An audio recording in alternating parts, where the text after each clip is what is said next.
Gentlemen, and welcome to another episode of PLA with myself, Chuma, and my experts, panelists, Nick and Bruno.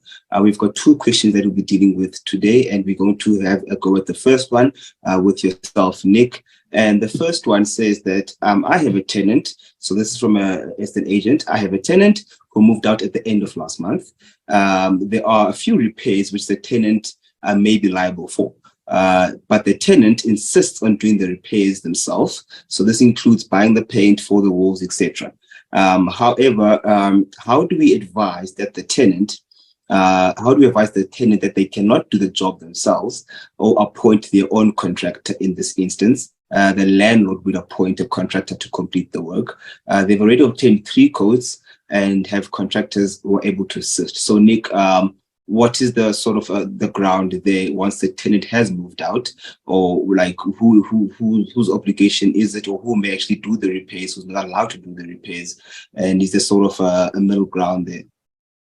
Sure. So I think the most critical part of this particular question is the fact that the tenant has already moved out of the premises. All right. Obviously, when a tenant rents a particular premises, what the general obligation is that the premises must be handed back to the landlord in the same condition that it was received, fair wear and tear accepted. Okay, so for the fair wear and tear thing is always a problem with our clients. It just means that you can't keep them liable for normal usage of the things within the property. But generally, the property has to be handed back in the same condition as in which it was received. So were there taps there? Yes, you need to hand it back with taps. Were the walls painted? Yes, you need to hand it back with the walls painted. Okay, it's as simple as that. So that is the obligation on the tenant. They have to give it back to the landlord in that particular condition. And so the presupposition is that the tenant will do whatever is necessary in order to get the property back into the condition in which it was received during the time that the tenant is in occupation of the premises. Okay, once that possession of the property is handed back to the landlord, okay. They obviously, in terms of the Rental Housing Act, there's certain requirements that the parties have in inspecting the property to make sure that everything is in order, okay? And then possession is handed back to the landlord.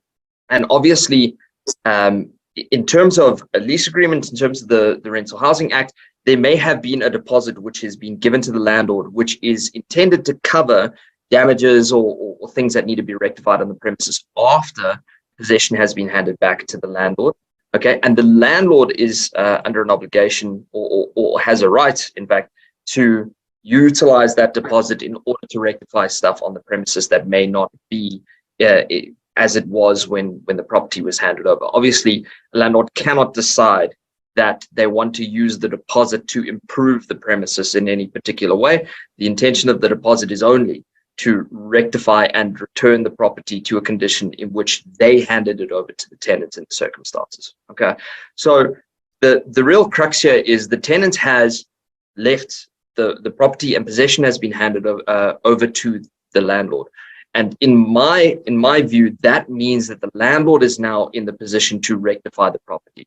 The tenants had their ability to bring the premises in line, and now they've left the property in whatever condition, and now the landlord is in a position to bring the property into the condition that it needs to be in, and they have the election of who to elect as a contractor and what needs to be done in the circumstances in order to bring the property in line.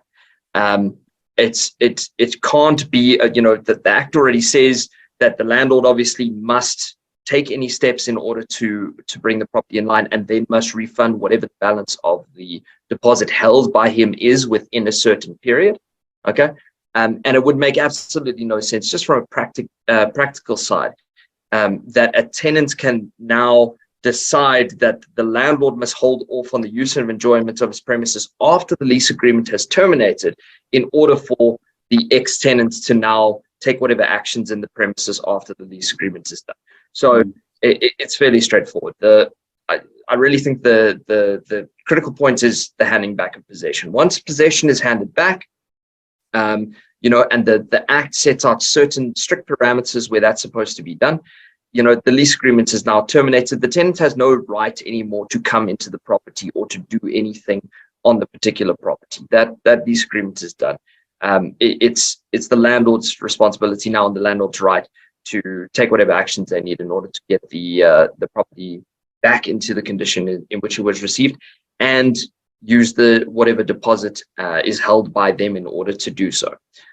So I think it's very simple. From the agent's perspective in this question, how do they tell the tenant that the tenant can't enforce, their own contractors or decide that they're going to do the work themselves? It's as simple as the tenant doesn't have a right. It's an ex-tenant now. The ex-tenant has no right to access the property or to do any work on the property at the point where the lease agreement has now come to an end, in my view. Absolutely. Yeah, thank you very much, Nick. That does cover pretty much a very good part of the question.